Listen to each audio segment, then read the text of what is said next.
सबसे मेन बात आती है प्रमोटर की। तो अब देखो प्रमोटर क्या कर रहे हैं कि अपनी कंपनी के शेयर को वो होल्ड ही नहीं कर रहे, वो बेच रहे हैं।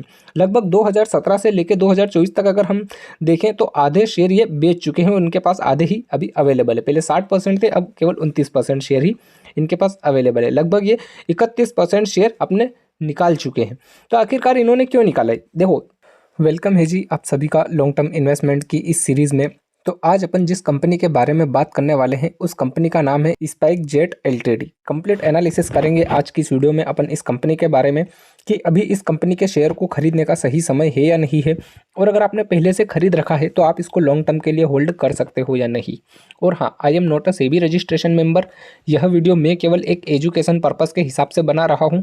अगर आप कुछ भी इन्वेस्ट करते हो या इन्वेस्ट करने का सोच रहे हो तो एक बार अपने फाइनेंसर से जरूर डिस्कस कर लीजिएगा। अगर आप इंट्राडे ट्रेडिंग करते हो या इंट्राडे ट्रेडिंग में इंटरेस्टेड हो तो बायो में लिंक है मेरे इस टेलीग्राम चैनल का, आप इस चैनल को भी ज्वाइन कर सकते हो। यहाँ पर आपको एक कंप्लीट ट्रेडिंग कोर्स की प्लेलिस्ट देखने को मिल जाएगी, वहाँ से आप पूरा कंप्लीट ट्रेडिंग कोर्स एकदम बिल्कुल फ्री में देख सकते हो। इसी के साथ साथ इस चैनल पर आपको एवरीडे कुछ डेमो ट्रेड भी अवेलेबल हो जाएगी। अब बात कर लेते हैं अपन इस कंपनी के बारे में। तो सबसे पहले ये जान लेते हैं कि इस कंपनी का बिजनेस क्या है। तो देखिए, ये एक एयर ट्रांसपोर्ट सर्विस प्रोवाइड करवाने वाली कंपनी है, ठीक है जी।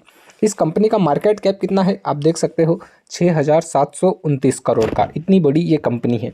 इस कंपनी के ऊपर कर्जा कितना है वो भी जान लीजिए, 5,376 करोड़ का इस कंपनी के ऊपर हमें कर्जा भी देखने को मिल रहा है। मतलब अच्छा खासा इस कंपनी के ऊपर कर्जा अवेलेबल है। एक साल के अंदर इस कंपनी के शेयर ने लो और हाई कितना लगाया है? लो की अगर हम बात करें तो लो है 46 रुपये, और हाई की अगर हम बात करें तो हाई है 79 रुपये 90 पैसे, ठीक है। करंट प्राइस कितना चल रहा है? 54 रुपये 10 पैसे।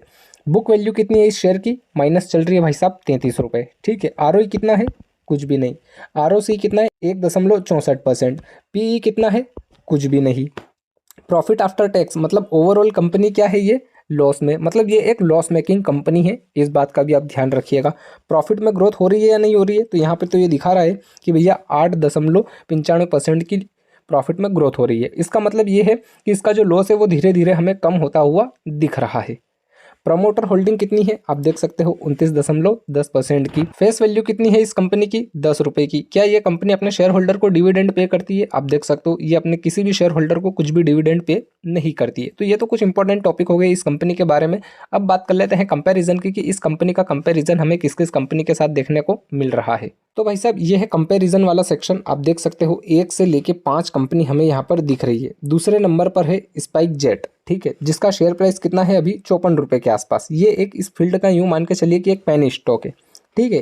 पीई तो इसका कुछ भी नहीं है। लेकिन यहाँ पर अगर हम मार्केट कैप देखें तो देखिए इस कंपनी का मार्केट कैप हमें अच्छा खासा देखने को मिल रहा है। वहीं पर एक और कंपनी है एफकॉम, इसका मार्केट कैप कितना है? 2,719 करोड़ का, ठीक है। और इसका शेयर प्राइस कितना चल रहा है? 1,000 से भी ऊपर। अब ये ऐसा क्यों है? देखो, ये कंपनी एक प्रॉफिटेबल कंपनी है और ये कंपनी एक लॉस मेकिंग कंपनी है। इसका सीधा सीधा मतलब यही है, इसी वजह से इसका शेयर प्राइस इतना कम चल रहा है, ठीक है। बाकी बिजनेस दोनों का क्या है? सेम है। अब बात कर लेते हैं प्रॉफिट और लॉस वाले सेक्शन की कि भाई साहब आखिरकार ये कंपनी प्रॉफिट जनरेट कर भी रही है या नहीं।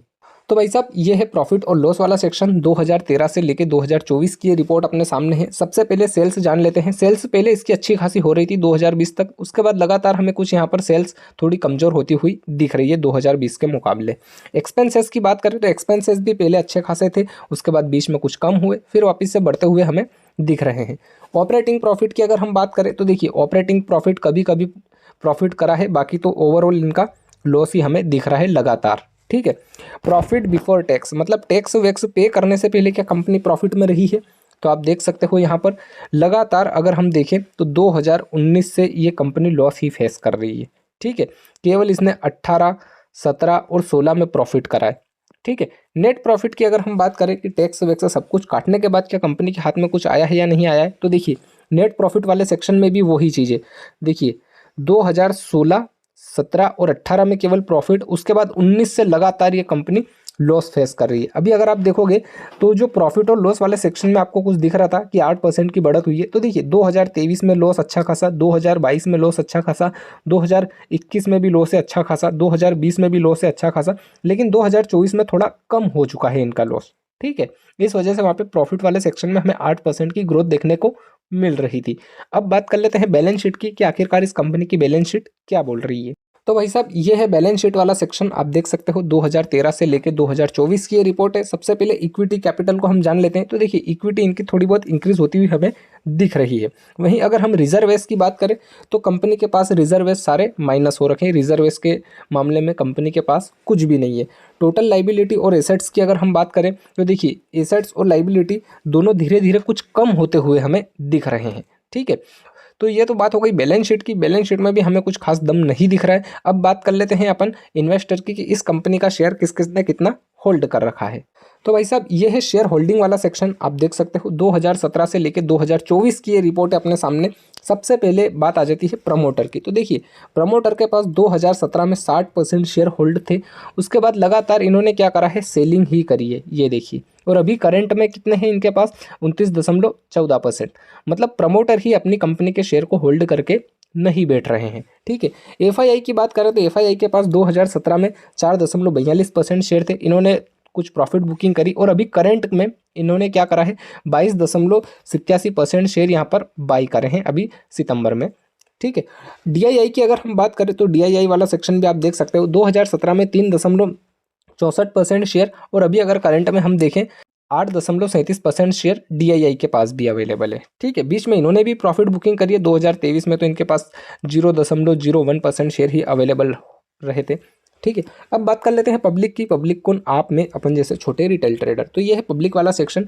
2017 में पब्लिक के पास कितने शेयर थे, आप देख सकते हो 31.69%। ठीक है, उसके बाद पब्लिक के पास धीरे धीरे कम होते गए। उसके बाद अभी अगर हम करंट में देखें तो पब्लिक के पास कितने हैं, 39.63% शेयर। ठीक है, तो अब देखिए यहाँ पर एक बात है देखने वाली, सबसे मेन बात आती है प्रमोटर की। तो अब देखो प्रमोटर क्या कर रहे हैं कि अपनी कंपनी के शेयर को वो होल्ड ही नहीं कर रहे, वो बेच रहे हैं। लगभग 2017 से लेकर 2024 तक अगर हम देखें तो आधे शेयर ये बेच चुके हैं। उनके पास आधे ही अभी अवेलेबल है। पहले 60% थे, अब केवल 29% शेयर ही इनके पास अवेलेबल है। लगभग ये 31% शेयर अपने निकाल चुके हैं। तो आखिरकार इन्होंने क्यों निकाला है, देखो 3-4 रीज़न है इसके। एक तो कंपनी के ऊपर कर्जा भी अच्छा खासा है। ठीक है, पहली बात। दूसरी बात कि कंपनी लगातार लॉस फेस कर रही है। ठीक है, तो ये 2 मेन रीज़न हो सकते हैं इस चीज़ के। ठीक है, बाकी एफआईआई ने अच्छी खासी एक यहाँ पर पोजीशन बना रखी है। जिस दिन एफआईआई इस कंपनी के शेयर को बेचेंगे उस दिन पूरा इसका चार्ट वापस से नीचे आ जाएगा।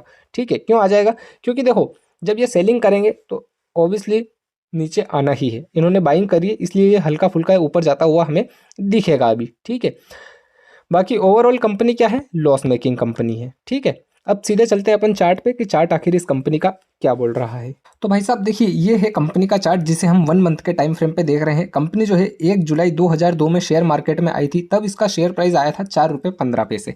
ठीक है, ओवरऑल लो की अगर हम बात करें तो ओवरऑल लो इसका यही है, यहीं पर कितना आप देख सकते हो 0 रुपये। ठीक है, ओवरऑल लो कितना दिखा रहा है, 0 पैसा, एकदम 1 रुपये का भी नहीं। ये कब की बात है अगर आप देखोगे तो ये बात है भाई साहब 2005 की। उसके बाद अगर हम ओवरऑल हाई की बात करें तो ओवरऑल हाई है इसका ये यहाँ पर कितना 156 रुपये। ठीक है, उसके बाद अगर आप देखोगे तो आप देख सकते हो लगातार इसमें एक डाउनफॉल दिख रहा है हमें 2019 से। ये देखिए, तो अभी हमने देखा कि कंपनी लगातार 4-5 साल से लॉस फेस कर रही है। ये उसी का नतीजा है कि ये सीधा ऊपर थोड़ा बहुत फिर वापस से नीचे। अगर ये नीचे आया तो इसने ओवरऑल लो कितना लगाया है, अगर हम ताजे ओवरऑल लो की बात करें तो वो है भाई साहब ये यहाँ पर कितना 22 रुपये के आसपास। उसके बाद ये जो आप देख रहे हो सीन कि ये हल्का फुल्का ऊपर गया है, तो ये यहाँ पर क्या है कि एफआईआई ने अच्छी खासी यहाँ पर एक पोजीशन बना रखी है अपनी। ठीक है, और अभी यहाँ पर एक कंसोलिडेशन चल रहा है। ठीक है, तो देखो मैं आपको एक क्लियर बात बता देता हूँ। कंपनी के ऊपर कर्जा अच्छा खासा हमें देखने को मिल रहा है, ये एक तो पहली बात हो गई। दूसरी बात, प्रमोटर इस कंपनी के शेयर को होल्ड नहीं कर रहे हैं।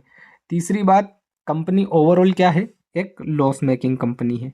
ठीक है, तो हम ऐसी कंपनी में अपना पैसा क्यों लगाएं जो कंपनी एक लॉस मेकिंग कंपनी हो। ठीक है, अब देखो ये जो आपको सीन दिख रहा है ना कि ये यहाँ से ऊपर गया, ठीक है, वापस से नीचे आया फिर ऊपर गया, ये केवल बड़े लोग जो हैं एफआईआई डीआईआई ये केवल उनका खेल है।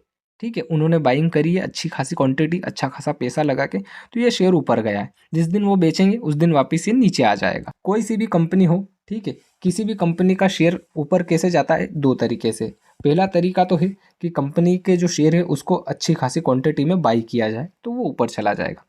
दूसरा रीज़न है कंपनी जब ग्रो करेगी, प्रॉफिट करेगी, ठीक है, तो उसका शेयर ऊपर जाएगा। तो यहाँ पर कंपनी तो लॉस कर रही है, केवल यहाँ पर FII DII बाइंग कर रहे हैं। जिस दिन वो बेचेंगे उस दिन नीचे। आई होप आपको सारा कुछ सीन समझ में आ चुका हुआ इस कंपनी के बारे में। वीडियो को लाइक कीजिएगा और हाँ, कमेंट करके ज़रूर बताइएगा अगली वीडियो में किस कंपनी के ऊपर बनाऊँ। नए हो चैनल पे तो चैनल को भी सब्सक्राइब कर लीजिएगा। इस चैनल पर आपको इसी तरीके से सभी कंपनियों के बारे में एकदम विस्तार से जानकारी मिलती रहेगी। मिलते हैं अगली वीडियो में।